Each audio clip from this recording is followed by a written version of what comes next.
Maese Pedro, el que tenemos aquí, está inspirado en una de las pinturas de Velázquez, en Los borrachos en concreto, es uno de los borrachos de Velázquez, y casi todos los personajes de mi espectáculo salen de alguna pintura o bien del barroco, o alguna escultura medieval, de códices miniados.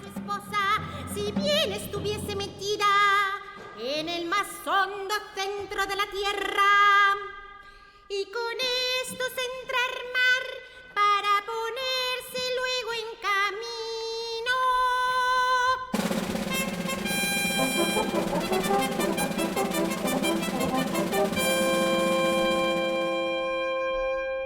Ese espacio del Carlos V, que es un teatro en sí mismo, crear un teatro en ese teatro y dentro de ese teatro un teatrillo, es algo realmente mágico. Y que eso se haga con muñecos, con marionetas, las que están en el segundo escalón de esta dramaturgia, y que luego las marionetas de ese teatrito que te narran la historia de una forma tan sutil y yo diría que hasta tan hermosa, ¿no?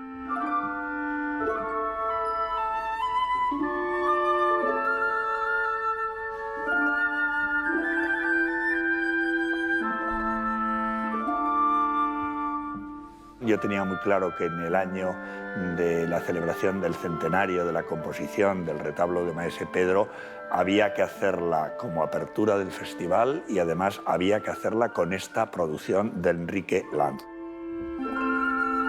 Está todo lleno de referencias iconográficas, de la misma forma que Cervantes busca referencias en los libros de caballerías o en los romances del ciclo carolingio, o Manuel de Falla hace una recopilación de toda la historia de la música española.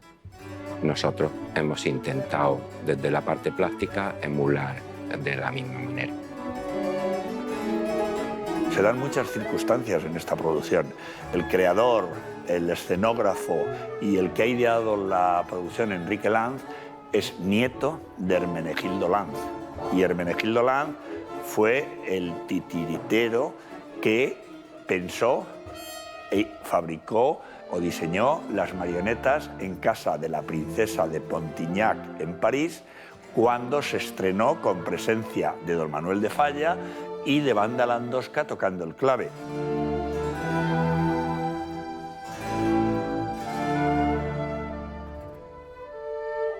Levantar la vista de mi atril y ver todo el imaginario de Enrique Lanz, de títeres, etcétera, es realmente un milagro. Ver todo lo que está pasando ahí con los títeres, con esas marionetas gigantes, esos ruidos, ese ambiente que hay tan vivo para darles vida a los títeres, pues es algo realmente mágico y se convierte en una experiencia única e irrepetible. La verdad que me siento muy afortunado.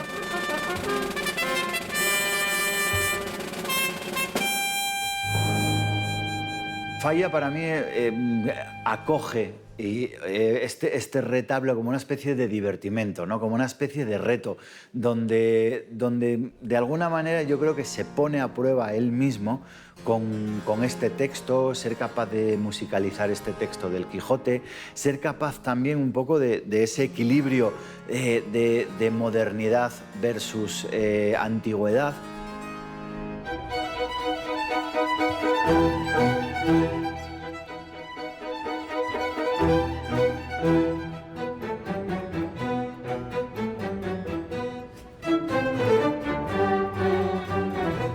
Mi trabajo es un trabajo de gratitud a don Manuel de Falla, que dicho muy brevemente salvó la vida de Hermenegildo Lanz, de mi abuelo.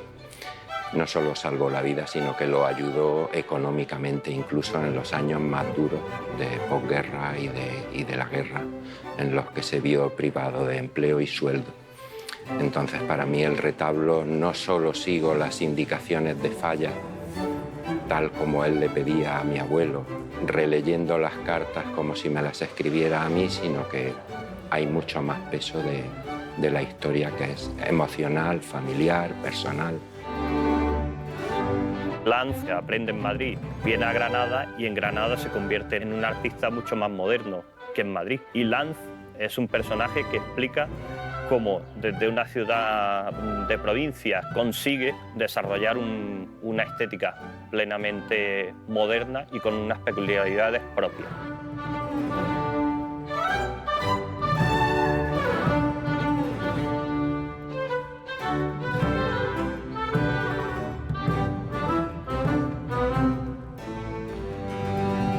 Partiendo de lo popular, que es la grandeza de lo que hicieron tanto Manuel de Falla como Federico García Lorca y como mi abuelo en su humilde aportación, lo que pretendían era rescatar lo popular y hacerlo más amplio. Está feo decirlo, llevarlo al mundo culto, porque lo popular también es culto.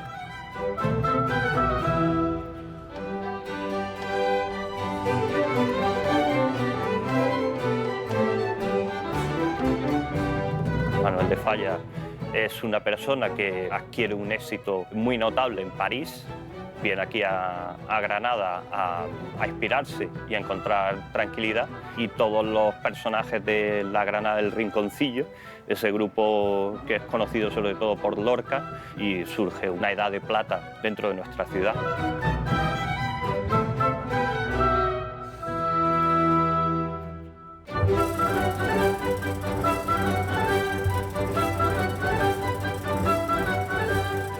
Circulaban por toda Europa publicaciones impresas por las cuales tú podías construirte tu propio teatrillo. El mundo del teatro y del títere era algo muy patente en aquel momento, y en la infancia de Falla se puede rastrear, y también en la de Lorca y también en Lanz formó parte de su formación en la niñez de todo ello.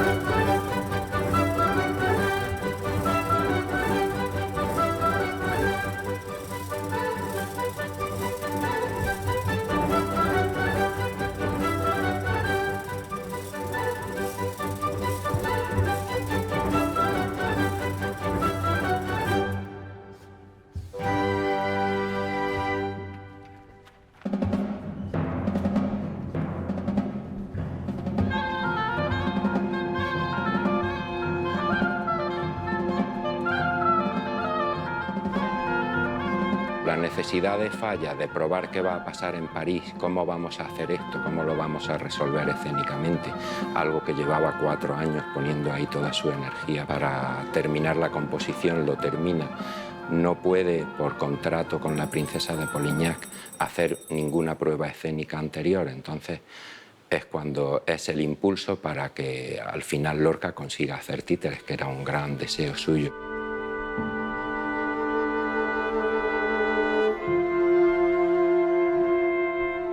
El primer acto de esta relación con el mundo de los títeres, el Día de Reyes de 1923, en la casa de la familia Lorca, se hace una representación para niños dedicada a Isabel García Lorca. Adquiere tal relevancia como manifiesto de los planteamientos intelectuales y culturales de este grupo que debe ser considerado como un momento histórico. A pesar de esta condición humilde, el repertorio musical se escogió por Falla, se interpretó por Falla, los textos fueron adaptados por García Lorca, el montaje teatral Hermenegildo Lanz, y los tres trabajaron de manera conjunta en este episodio que es conocido como el teatrillo de Cristovica o títere de Cachiporra.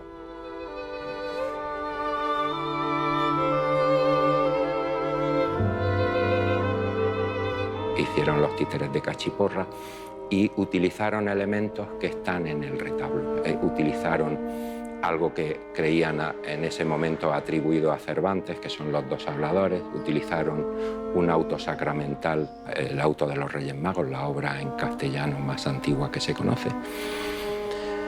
Y utilizaron lo popular, que era la niña que riega la albahaca. Y todos los ingredientes musicales que Falla utilizó para esa función son también ingredientes que forman parte de su obra del retablo de Maese Pedro.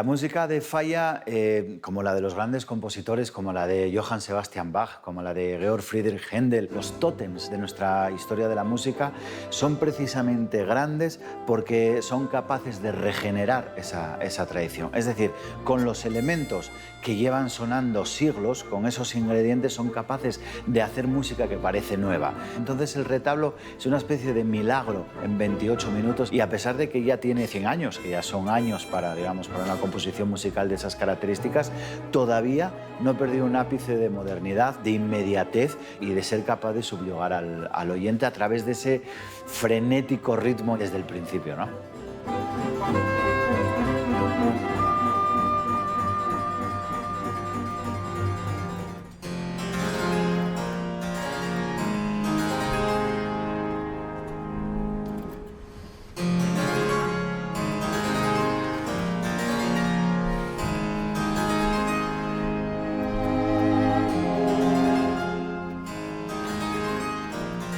Capaz de narrarte una historia con una instrumentación riquísima, con una percusión abundantísima, que tiene la gracia de incluir un clave, que es un elemento, un instrumento que en el siglo XIX el clave había desaparecido, porque era el piano, el instrumento rey, y toda la obra de Bach, la obra de Händel, la obra de todos los compositores barrocos se interpretaba al piano. El clave se olvida. El clave que hemos podido escuchar estas 2 noches en Granada es una copia completa del clave Pleyel que encargó Rafael Puyana para que hiciera una copia de cómo era el clave que había tocado Wanda Landowska en ese estreno parisino, y ese instrumento se incorporó de nuevo aquí para las representaciones del retablo.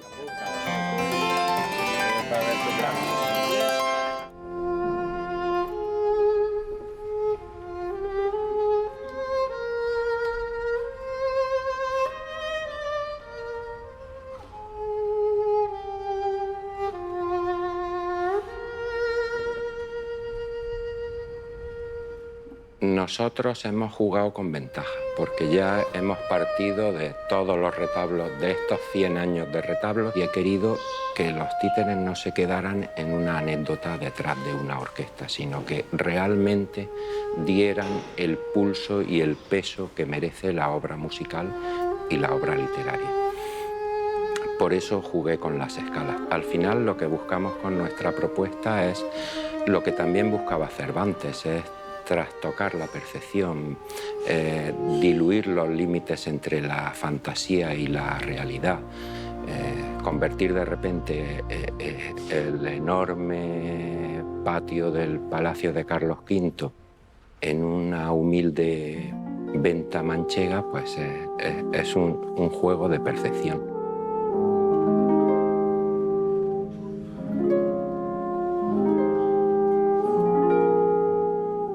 Cuando pones algo tan grande en un sitio que ya de por sí es grande, achicas el sitio, achicas la proporción de los músicos, cambias, distorsionas toda la realidad, que al final, y jugamos con muchas capas, que es lo que está desde, ya te digo, desde Cervantes hasta Falla.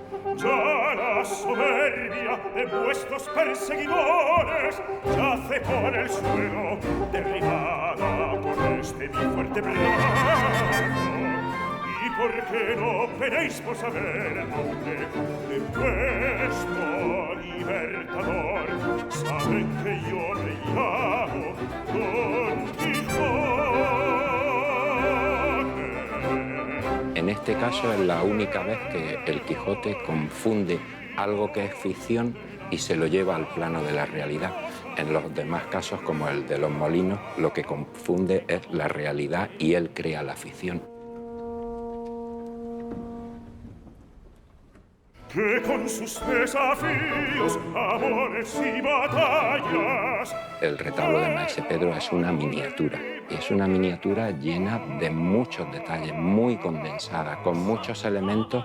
En tan solo 25 minutos concentrar toda la novela del Quijote, toda la música española desde la Edad Media, y condensar todo eso en 25 minutos es dejarle muchos deberes al espectador para cuando sale de allí que siga reflexionando y pensando sobre aquello.